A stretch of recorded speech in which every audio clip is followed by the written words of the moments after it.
Yes. Well, basically, just coming back from retreat, the kind of theme that you gave me to work on the retreat was sati and sukha.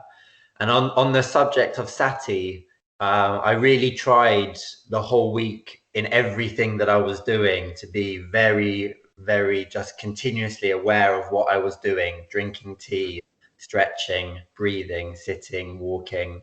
Um, and it was probably the most mindful I've ever been for a kind of stretch of time. But there were moments in that where I would find myself recoiling from it, and I realized it's like the present moment. If you're really, really, really in the present moment, it is like this eternity.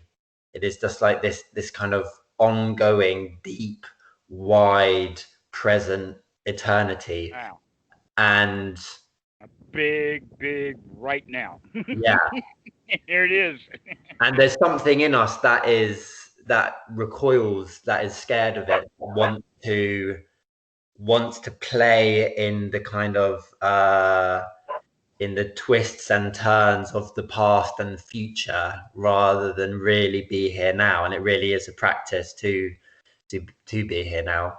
So that's the sati end. The sukha end was really interesting.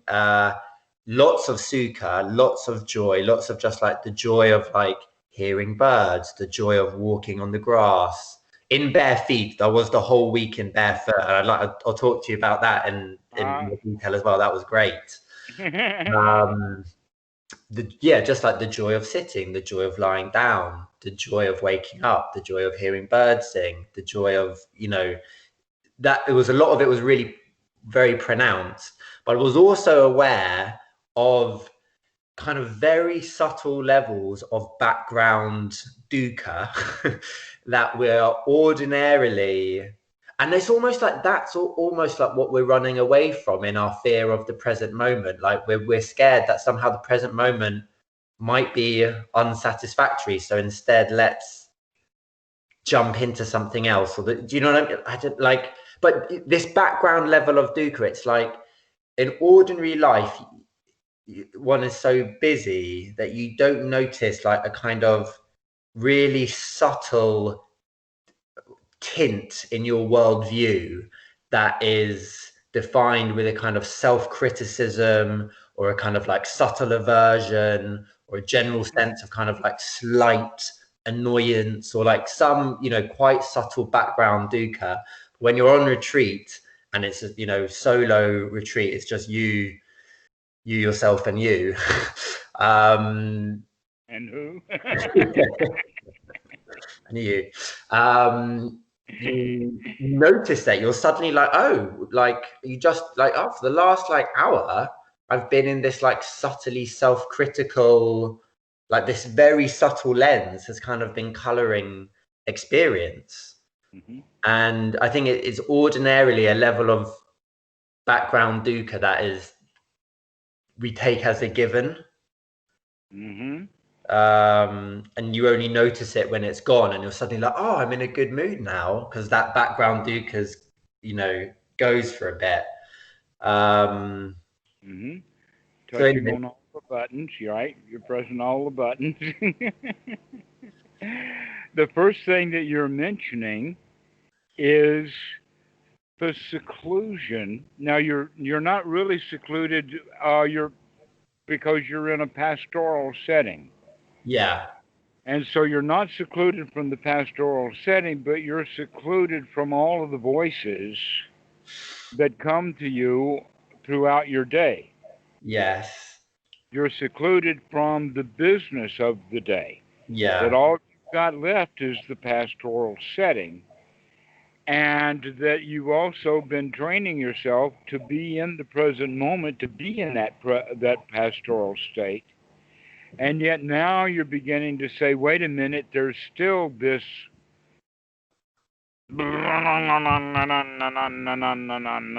going on in there that we don't even really know about yeah, until we actually get in that state of seclusion. yeah, We have to really get away from the noise because there's almost like a surface level noise, or let us say the worries of the day, mm, But when you've gotten past the worries of the day, now you're down to the worries of the age. Yeah. Or like the deeply conditioned worries, right? The ones which are quite deep. Ingrained right Yeah. into the instincts, Yeah. instinctual, that they're down there. But the instincts was only, let us say, in a way, the blank chalkboard, and that we can erase some of the stuff that was on that chalkboard. We don't have to leave it up there simply because that was the first stuff written on Mm, that chalk. mm, That's an important quality. That we may be the chalkboard, but we're not the writing on the chalkboard. mm, So we can start then with the sense of becoming unified and whole and friendly with our instincts mm. while we're throwing out all of the learned behavior that would be associated with Sila Bhatta Paramasa, or in the sense of Eric Berne and Sigmund Freud of throwing out that parent ego state that we built up. Yeah. That we, in fact, much of our behavior is learned, and as children, we learned it from adults, and the most likely person we learned it from was a parent. So Mm-hmm. that's why it's labeled that way, because parents are the ones who not only take care of a child, but in an adult state, that parent in his head still takes care of him only by doing so with a set of rules that are 40 years old and not well remembered. Yeah. But the ferocity of the engagement kind of increases. Yeah. And so Yeah. we wind up being hard on ourselves. We tell ourselves things and then we feel bad about what we're telling ourselves. You're right. The ferocity of the engagement is interesting. It's like when we are younger adults, like when we're in our early 20s, we're further away from that parent ego state, aren't we? It's Mm-hmm. part of the kind of development as you push against it. And then like you kind of somehow drift back into it, or maybe it's becoming a parent as well contributes to that. If you would think of it this way, up until the age of about 16 to 20, something in that range, up until that time is let us say, the conception phase. Yeah. And then the late teens and early 20s and maybe into the 30s, into the 30, yeah, would then be the incubation or the pregnancy stage Mm. for that parent ego state, so that when we wake up as an adult in older life, there it is again. We have become the parent, Yeah. even if we didn't like the guy. Yeah. And that's something that's really surprising to a lot of guys. They don't even know this until they get into therapy, and they wind up recognizing that they're behaving exactly like their dad did behave when they were kids and didn't like him doing it that way, and Yeah. now he's doing it that way. That's the development of that parent ego state. In fact, telling you this story may help you to understand that, because for some reason the triggers are there. If we don't have children around, we don't trigger into that parent ego state quite so easily. But Mm. once there are kids around, boy, do we become parent. Yes. Yeah, as we've discussed. But yeah, And, like and learning not to be Kitty's parent. I'll be your daddy, but I'm not going to be your parent. yeah. Um, on the retreat, it seemed like being aware of that background and also like a very big theme of the week was the 7 factors of awakening. Yes, you mentioned that. That's a good topic for discussion, isn't it? Yeah. Yeah, it wasn't like a kind of intentional theme. I didn't go into it thinking I'm going to really think about focus on the 7 factors of awakening, but it really emerged. But I suppose in relation to that to seeing that kind of those background, that writing on the chalkboard, as he said, in terms of like ultimately freeing ourselves from it, we first have to see it, right? Like that's the kind of mindfulness in the seven factors of awakening. Then we need to kind of like investigate it. Like when does it come about? How does it come about? How does it feel? Like, is it present right now? No, it's not present right now. That's nice, right? Like we kind of go through that investigative process. That investigation takes on a kind of life force and energy and, you know, momentum. Eventually it becomes joyful, and we go through that transformation process as we move through the seven factors of awakening. As it becomes easy. As it becomes easy, yeah. As it becomes easy, it becomes quite a joy. Yes. In the beginning, right effort is needed for that investigation, because we're not used to doing it. Also, the coming out of the dukkha, once we've recognized it, and so we do the investigation, but oftentimes our investigation is not good enough or strong enough or powerful enough for us to actually see this as dukkha. Once we do see it as dukkha, out it goes. Or we get caught up in the investigation and we don't move beyond it. Like we go, oh, this is dukkha. Oh, this feels bad. Oh dear, I don't like this. This reminds me of this other time I felt bad. And we don't move. Right, and then we get stuck there at that place. Exactly. In that case, it wouldn't be a factor of enlightenment. No. True. But yeah, that movement of the whole seven factors, from mindfulness to letting go. There was a moment, I didn't mention this in my sorry, already appallingly long email that I wrote you last night when I got back, but there was a moment about halfway through the week where it suddenly just occurred to me, like the whole of Anapanasati is mindfulness to letting go, mindfulness to equanimity. And I basically take equanimity to be like synonymous, like with letting go, like means it's sort of like the same. I use the quality of sea legs. If you understand equanimity as sea legs, then you can understand that our life is, we have been clinging to the deck because it was unstable. Yeah. But if we get developed sea legs, then we can just hop up and down like the ship hop up and down. We can still keep the face relatively calm. Yes. And so we can handle it. So when people don't understand equanimity, we have to understand that it's something that's happening in turmoil that's not in equanimity. Yeah. Okay, and so the easiest way for me to describe it is sea legs. Sea legs, right? So I had this moment where it just occurred to me that the whole of Anapanasati, each tetrad and the whole process altogether is that movement from mindfulness to a equanimous, like letting go. So like with the first tetrad, it's like investigating, or it's being mindful of the breathing and the body, kind of investigating it and eventually like calming it. So you're sort of like letting go of the tension. You're allowing it to kind of move into equanimity. And it seems like you kind of do the same thing with the Vedana, you do the same thing with the Chitta, and you do the kind of same thing in the Dhamma Vipassana at the end.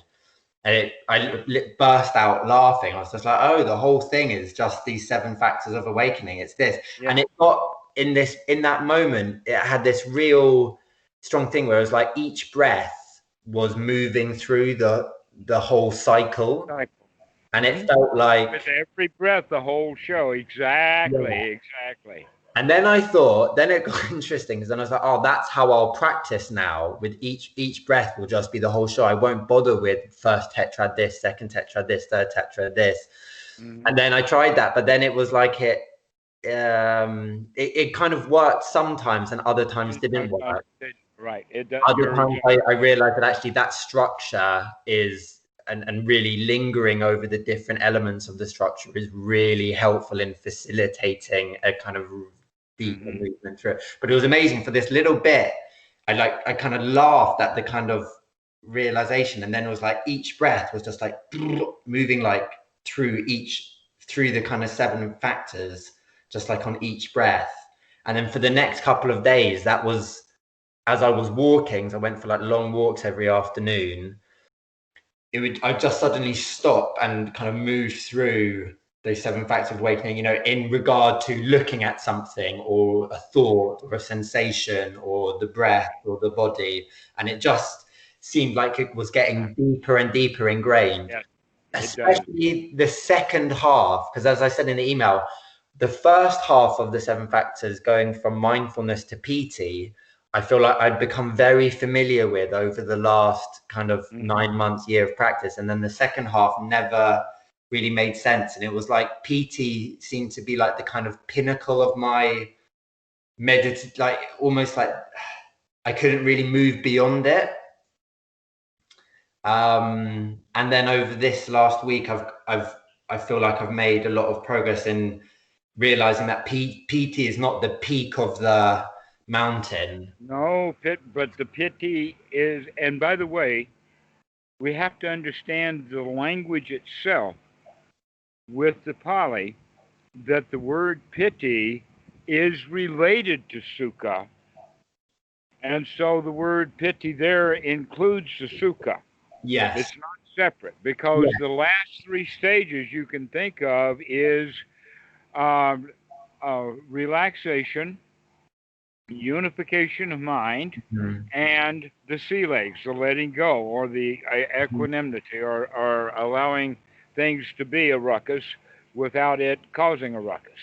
Yeah. So those last three things actually will come and arise naturally out of the first four.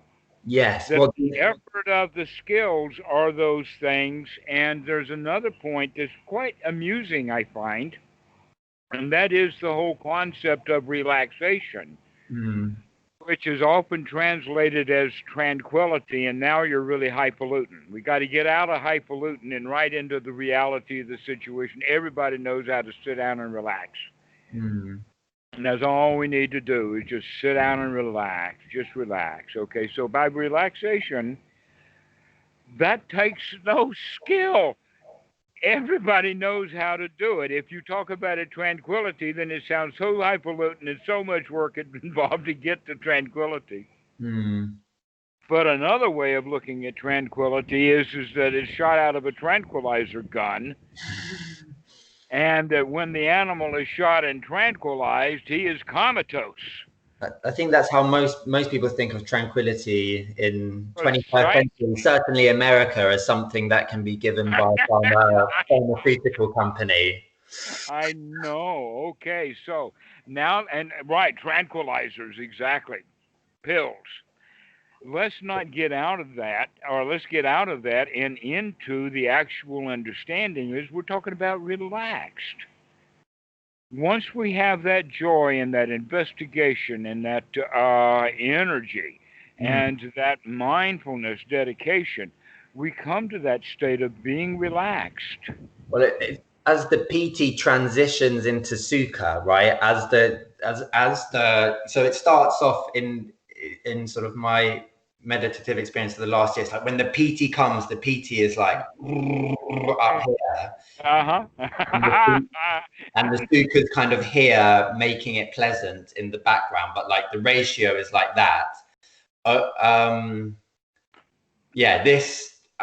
realized that like actually I've been very grabby with the PT. I haven't really let it settle fully into a really absorbing sukha. And I think in the last years, I've kind of experimented with trying to kind of shift from first jhana into second jhana. I realized that like the approach that works with the PT, which is like just kind of riding it in waves, you need a slightly different approach with the sukha. Like you need to let the sukha settle and settle and settle. And I realized like I essentially was too grabby in my kind of like mental relation to these factors in my meditation. So it wasn't settling. Isn't that exactly? And also, that grabby quality already has it built in that it's not really satisfactory yet. Yeah. There's still something else that is needed. Yeah. And by by doing that way, we're saying that it's not good enough. We're in a state of wanting, and uh, but if we can catch that, if we can catch it and say, no, this is good enough. This really is nice. Right now, it's good. We Yeah. don't have. All right, so we have to be on guard for that, because there's always been that part of us that is complaining, this isn't good enough. Yeah. Even at that level, Well, we can literally rain on our own parade. but once again, that's one of those real background tendencies that is like almost like the water we swim in, we don't notice it. And I feel like for me that kind of like grabbing onto something good, clinging to it, craving it, and yeah, saying, well, this isn't good enough now, so I need this. Hmm. I mean, I feel like that's a very inbuilt tendency for me, which I only really saw how that was applying to the meditation practice over the last week, because that got relaxed so much with such and produced a real shift in the meditation. Suddenly you're able to kind of like really let the PT and the Sukha change their ratios. And it's a Hmm. shift from like active to passive. Like it's not so much like you riding the Sukha. It is like the Sukha like seeping into your complete experience. Yes, yes, yes, yes, yes. Good analogy. Um, and it really does create that successful attitude. The Mm, attitude again is it's not good enough, then we've changed our attitude. But if we can say, yes, this is good enough, mm.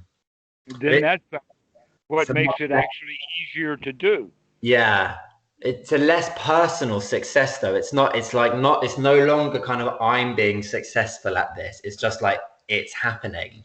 It's happening. It's Hmm. not, it's no, it, that shift from the kind of like active, you're making stuff happen, to the passive, you're relaxing into the experience, you are letting it unfold, takes a lot of the doer out of it, right? You stop doing Exactly. it just does. Mentioning the postman earlier in another call, what you just said reminds me of that in the sense of uh, the mail call or that the postman has arrived. He's delivering a package. We didn't have to go out and do anything. All we had to do was just receive the gift. Yeah, we had Let to it be arrive. here now. Mhm. We had to be in the house. There is so much happening all around us all the time. The postman is constantly arriving, bearing gifts. Yeah. And we don't like it too much. We're too busy not liking the last several gifts that we got a long time ago or something. But this present moment is being open to it, or not even taking an object at all, just letting everything be around. Mm, Uh, leads into that. Now, here's some other things about the seven factors of enlightenment that have more a little bit to do with history, if you want. mm, And that is that upon the sickness, when a monk would get really sick, or upon their deathbed, that they would request one of their friends to recite or to talk about the seven factors of enlightenment, to talk about it. Also, this was what happened, I think, for the Buddha. He did that with those. It was one time he was sick, and I think even at the time of his own death, they recited the seven factors of enlightenment as almost, let us say, at the level of not a funeral dirge, mm, but a funeral celebration. mm, And um, there is also the story of the seven headed snake, the Naga, mhm, that is on some statues. In fact, in Thailand, they have A different statue for every day of the week is part of the magic of traditional Buddhism here in Thailand. And one day is the reclining Buddha. Mm. And I'm sure that Saturday is the one with the Naga. Okay. Yeah. Okay. For some reason or another, my day is Saturday, but I think it's Monday is the reclining Buddha, and that would be the one I would prefer. But I'll take Naga as a second. Yeah. So what you have is the statue of the Buddha, but he's sitting atop the coils of a huge snake. Yeah. And then the snake's head comes out over and like the hood of a cobra, Yeah. except that this hood works out into seven heads. No. Okay. This seven-headed snake is referenced as a god, but it is in fact the seven factors of enlightenment. That is actually, let us say, a metaphorical rather than magical way of Mhm. speaking of the seven factors of enlightenment, that the Buddha said that they were his protection Mm. in that time of danger, Mm. that he was protected by the seven factors of enlightenment. Now, what do we mean? It doesn't mean that he was thinking about them, but that in fact he did have unremitting mindfulness. Mm. He did have unremitting investigation, which gives an unremitting energy or wakefulness, to be awake and up and alert, and also giving rise to great joy through the success that I can, in fact, maintain this vigil. And so that's what then brings about now that we have that, now can come the relaxation.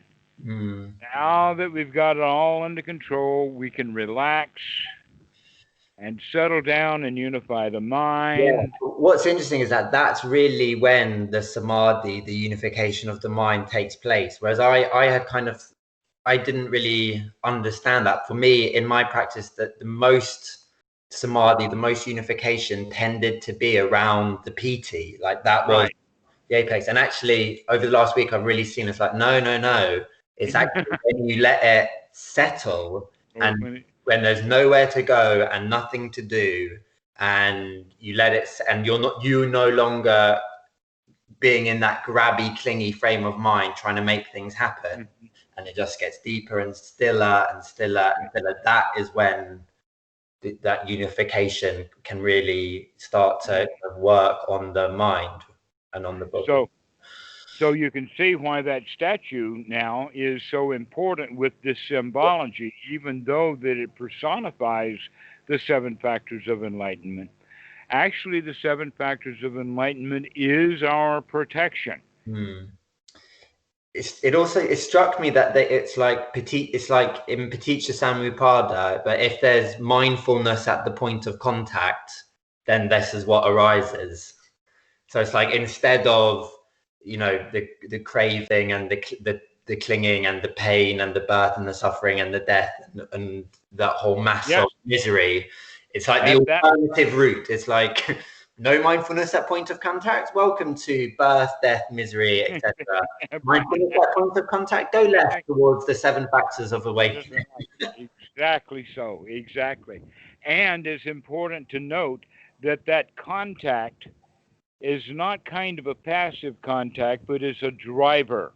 Mm. It's almost like the way that the baseball bat contacts the ball at the batter's box. It struck. Why they use the word contact, I'm not sure, but we do have the quality of the old airplanes in World War II that they would call the word contact, and then he would throw the electric while the guy pulled the thing down to get the thing fired up. Mm. Okay, that's what we really are talking about with contact. It's a way of saying it is not a nudge or a push, it is a shove. And that shove then is part, if we do it wisely, can be the very energy that we needed anyway. That's going to be the source of the energy, the very source of the energy that would have gone wrong, causing trouble if we weren't wise. Mm. So there is already energy there. There it is, if we capitalize on it. And so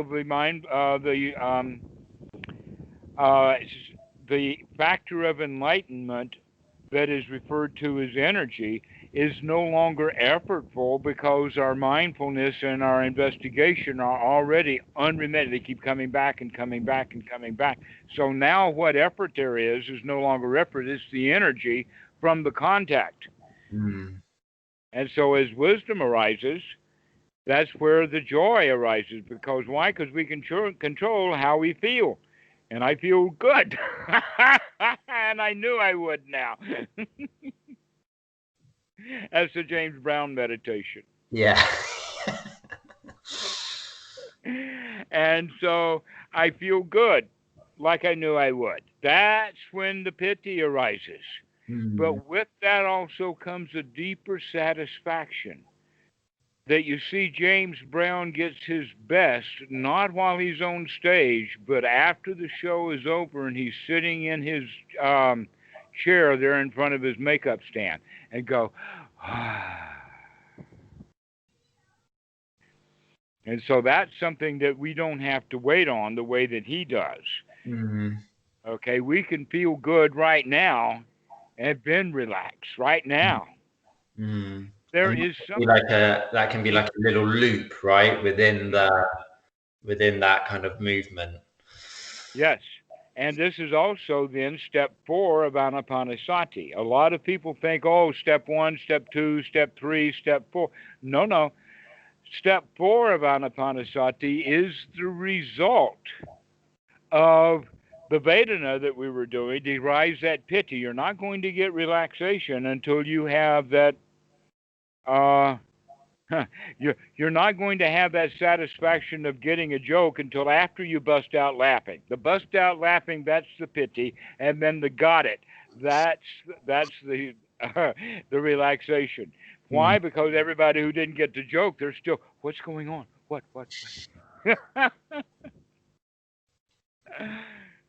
Well, the PT, it kind of like it like magnifies the energy, right? It kind of amplifies it, and it also offers a contrast because although the PT is joyful, it also contains within it elements which are so energized that they are pulling, that they don't seem to be working in the same direction as tranquility, as relaxation.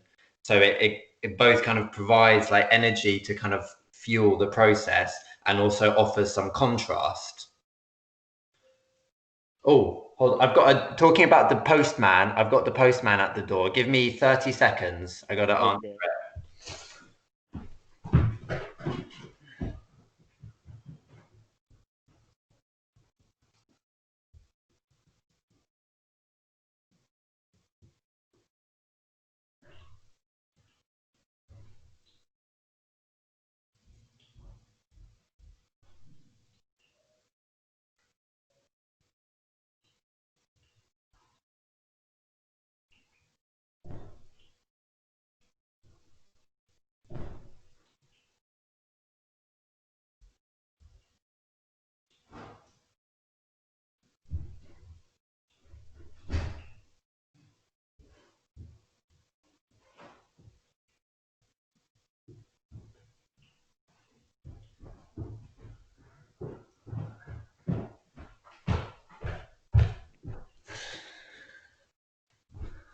Thanks.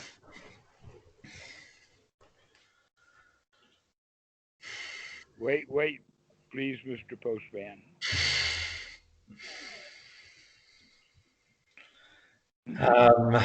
Yeah. Also, the barefoot walking was great because the landscape was really lovely. It's like you go the little road through the village and then a kind of gravel path to the fields.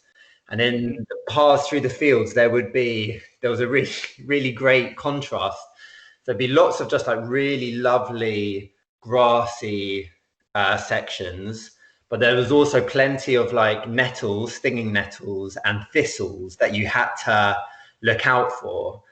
and on certain paths and bits there were more of them, and certain paths there were less of them.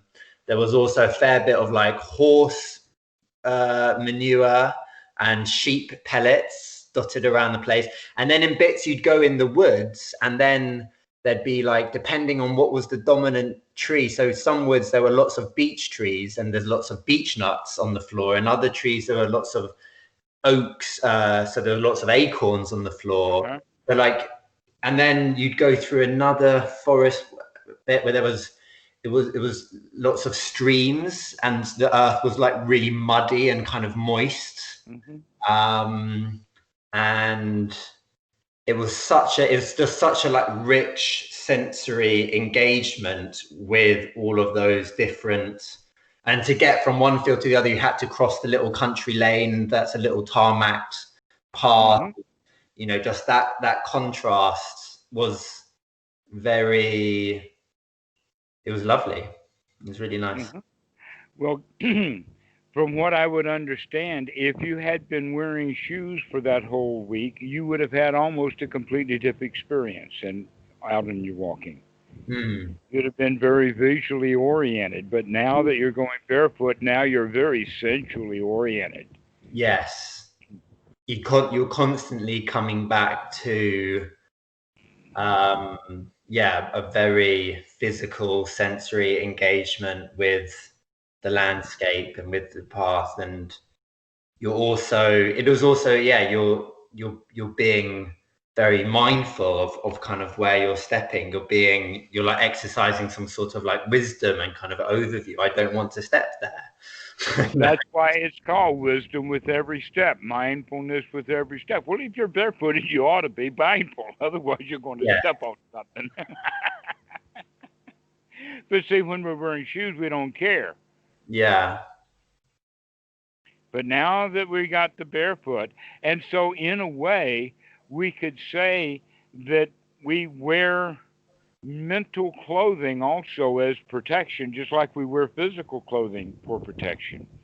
And that one of the possibilities with the Dhamma is opening up to our sensories, our sensory awareness, and our protection, so that we can basically go raw, go back into nature, become part of nature, as opposed to being the outsider from the city that is parked into nature for a short time. In that week, you became part of nature. There were times walking through the woods where you'd suddenly become aware of like the contrast between the kind of emptiness of the woods and the fact that your mind had gone into a kind of, you know, quite repetitive, boring thinking loop, and you'd suddenly just go, oh, and you would like attune to the woods, and you would suddenly be in this kind of like open, kind of like that sort of don't know mind, that listening mind, that empty mind, and you just be like, whatever I was doing a moment ago in here was a complete waste of time. It was a complete, you know, it didn't add any value. It detracted from my moment, my experience of this moment. And you just let it go, attune to the sound and the feel of the woods, and you're just open, empty, bright. Yes. Congratulations. You've been in the woods. You've been in the woods. You've been there. That's excellent. Congratulations. And bare feet very helps with that. Because many Westerners can go trouncing through the woods with all of their hiking gear and all of their protective stuff and everything like that. And actually, they're never in the woods. They're there to see the woods, but they would have gotten about as much out of it if they'd have been watching a documentary or something. Yeah. But with you out there exposed from the feet up, now we've become part of that nature. And so that's a very good way of practicing. That's why here in Thailand, that's why they do it barefoot, is because it really does help us go back to nature. Becoming a part of it again, rather than, if you look at it that way, wearing shoes and wearing clothing is intended to separate us from that part of nature we don't like. And to some degree, we have to take care of that in the sense of housing. Going naked like a babe in the woods 24 hours a day, you're not up to that. You're not ready for survival. But let us say a Beethoven Sixth Symphony retreat, you're up for.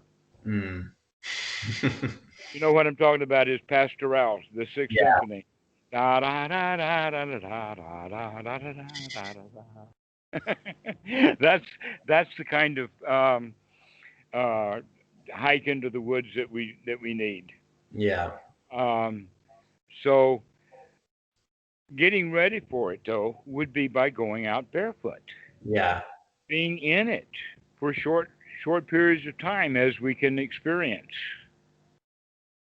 But the longer you would stay in the woods, the better you would like it. There may come a time when you don't want to leave. I strongly suspect that there will be a time in my life where I do spend a lot. I move out of London and live in the countryside. I feel like that's going to happen. Yeah. And that whole shift with the kind of 7 factors of awakening, and it's interesting like how much the walking allows you to kind of see and integrate things from the sitting, from the practice. Like I didn't really realize. I think like it will be like a part of my practice now that like once a week I go for a barefoot walk in. I've got some nice woodland near where I live, like a 15-minute bike ride away. And I think that will be like a kind of essential part of my weekly. Right.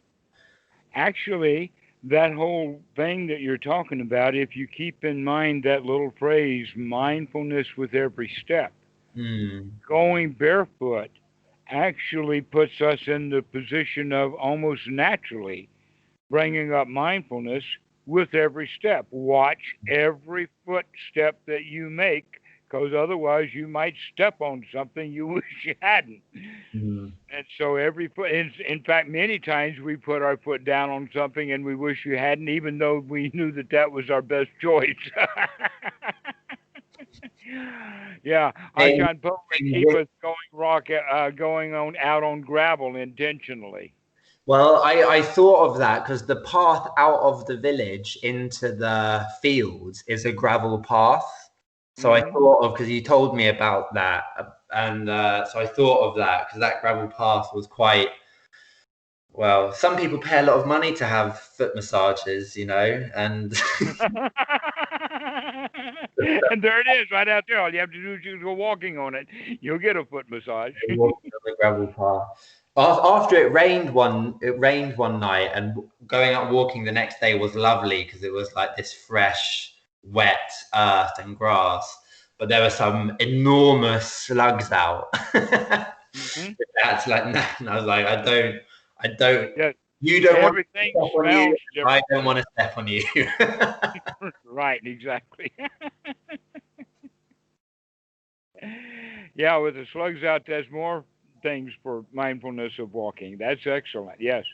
And so with every step, and we take more steps than we do breaths. So practicing mindfulness with every breath is a good practice, but real mindfulness, I mean, if you want it nonstop, lickety split, start to walk. Walking meditation, mindfulness with every step. That means about once every second, once every 2 seconds.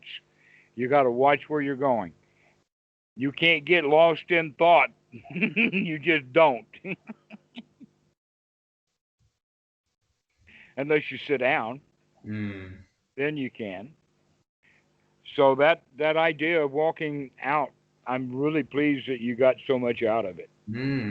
I did. Thank you for the suggestion. That was really good. So yeah, now I suppose just like that, trying to kind of integrate those kind of lessons learned and not just kind of run away from them again, like not just run back out of that intention. Yeah, because the mindfulness, it really did just become apparent. I think I wrote it down in my notebook, like mindfulness is the path, because it's just like such a basic, it's almost like a cliche of kind of Buddhism. Like, oh, well, Buddhism is a mindful path. And do you know what I mean? It's almost like become sort of meaningless. Well, it hasn't become meaningless, but it's used so often that it doesn't really register. But it's used so often because of its power. Yeah. But when the power is overly referenced, then it doesn't hold quite so much power. It becomes too ordinary. But Yeah. you're right. That's the whole show. So your question then would be, how can we maintain the kind of stuff that you've gotten from your week-long retreat? The answer to that would be going for a walk barefoot every day. And it really doesn't matter where you go. I mean, you can't go walking in the clouds, so I'm talking about it doesn't matter where you go on the ground. Well, I started last term. We have a field next to my school, and I take the kids out on it every day, and we run. It's like a mile to run round it twice, and I did Well, that. what would they think of you if you went out there with them barefoot? I did do it barefoot all last term, and the All that. so like for 6 weeks, the last half term, and the children all thought I was mad until one day when it was wet, and they said, "Oh, we don't want to run because it will get my shoes and my socks wet, and then I'll have wet feet all day." They said, "Can we can we do it barefoot like you?" And then they loved it, and they all started. But I'm a little bit worried that one of the assistant head teachers who's in charge of like PE, she's really like everyone must wear appropriate footwear at all times. So I don't think she'll like it if the children copy me. So I was kind of reluctant anyway, but I will continue to do that. You got away with it. Congratulations. You got away with it. Yeah, so the kids will enjoy that. That's one thing that I would say, but you don't have to wait until school goes back. You can, when we finish talking, you can go out for a walk. Go out for a walk at night. Yeah. That will bring up your awareness pretty good too. But unfortunately, you can't do it the way that we did it at Watsu and Moke because you've got street lights. Yeah. I think next year I'm gonna do like a wilderness. There's a friend of mine. He lives in part of England, Northumberland. It's like a really remote, beautiful, quite wild place. It's like open moor, like just miles and miles of open moorland, little copses, like little woods, like really small little woods and streams and rivers running through it. It's very, very. It's like the least densely populated part of the UK of England. And I'll stay with him. He's got like a little tiny little farmhouse like on the edge of the land. I'm trying to make a reference of Baskervilles, but I'll let it slide. I don't think there'll be any wild demonic hounds. But is that set in Northumberland? That might be set on the moors in Northumberland. Anyway, yeah, I want to stay. I'll stay there with him, I think, and I'll try and make that like an annual thing. But yes, that's okay. That's the classic thing with retreat is that you separate it out to retreat. You think, oh, I want to go again. That's what I want to do. Whereas actually, it's about. Yeah, but the easier way to do it is to bring it back with you. Exactly. That's what I'm trying to get around to. That's a harder task, right? Rather than kind of like craving to go back, is to actually bring it with you. Well, that means that where the environment or the buildings are really the only thing that changed, except your mind. Yeah. If you don't change your mind, then you can actually live in the building that you're in now as if you were still out there in the woods. Yeah. And you can treat the people around you like they were just regular, ordinary trees, leaving their nuts on the ground or something. Yeah. The sky as well. It's something about like, it's something about your perception. Like every time I looked at the sky, it was like captivating, just like this, like amazingly like rich, like almost like too much, almost like blinding, like play of like cloud and blue and light and shadow. There is so much happening every moment, and we're just not paying attention to all that's going on. Yeah. So that's the thing, isn't it? Going back to this, like mindfulness is the path. Like it's just like just be here now. As Just be here now and open up to the vastness of what's going on around us is just enormous. The like you said, the shadows, the light play, the leaves, the wind on the trees. Uh, I don't know how to say it without being grandiose, but there's got to be at least a million different colors of green right here in front of me. Mm. So many different types of shades of green that even in one leaf it changes. Mm. All over that leaf, it's darker green in the center and lighter green and tinge of yellows, just all over the place. It's just enormously complex. Mm. But when we're thinking about ourselves or our own problems, we miss out on the complexity of and the enormity of what's happening around us. Mm. And so, getting into our senses, which was basically what you were doing with the practice that you had there. There were no books, no television, nothing, no input from the inside. The only thing that there was the pastoral setting, the woodland and the fields and whatnot like that.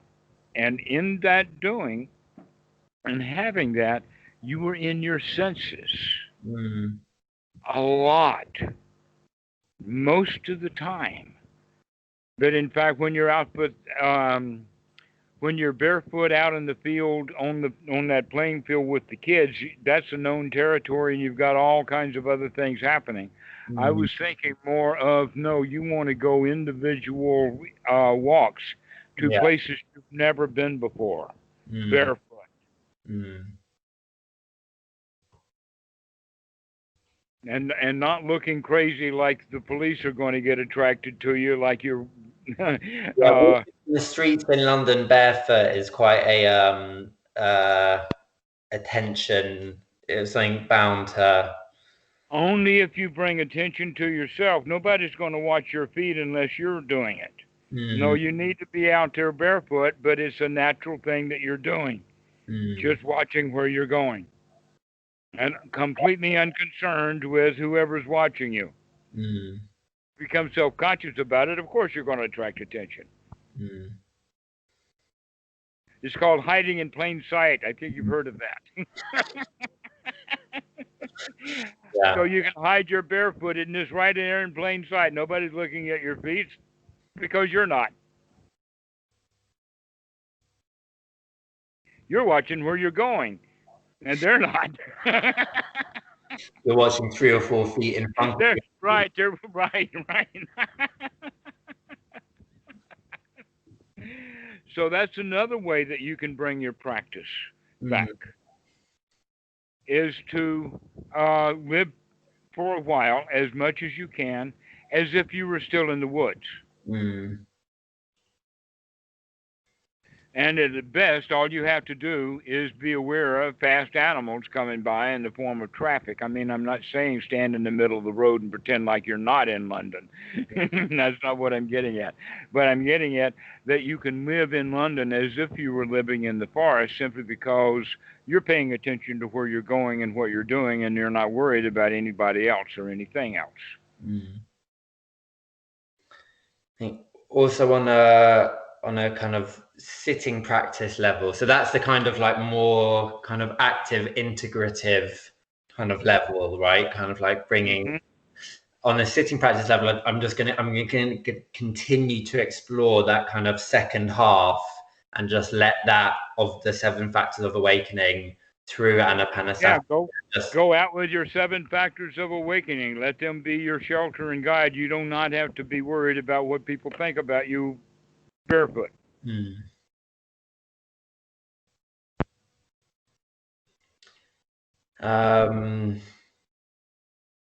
It's interesting. 7 factors. Like, I almost. It's not a very. I'd never heard of them until we started speaking a year ago, or maybe a little bit, but maybe I'd seen it very occasionally in my reading. You know, it hadn't. It seems like such a. It's like the key process of the path, right? Like it is. It gets star billing in the Anapanasati Sutta, and it is prominent in the Satipatthana Sutta. It's in both of them as part of the Dhammanupassana. yeah, In other words, let's keep the 7 factors of enlightenment in mind, as opposed to all the sufferings of the world. yeah. Like you don't. Yeah, it seems to me like it should be a more like well-known thing, like that non-Buddha. You know, it should be as famous as It the is actually third grade Buddhism. third grade. Third grade. It's not yeah. graduate school. It is third grade Buddhism. The problem is that most of them never get into the third grade.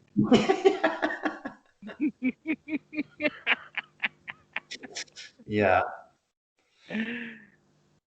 Okay. Dhammaraja, I've got to go, unfortunately, at 10 o'clock. You are going to go. You don't got to. Yeah. Well put. Thanks a lot for your time. And also, yeah, as I said, thanks so much for all your help and guidance in exploring. I've enjoyed your journey vicariously.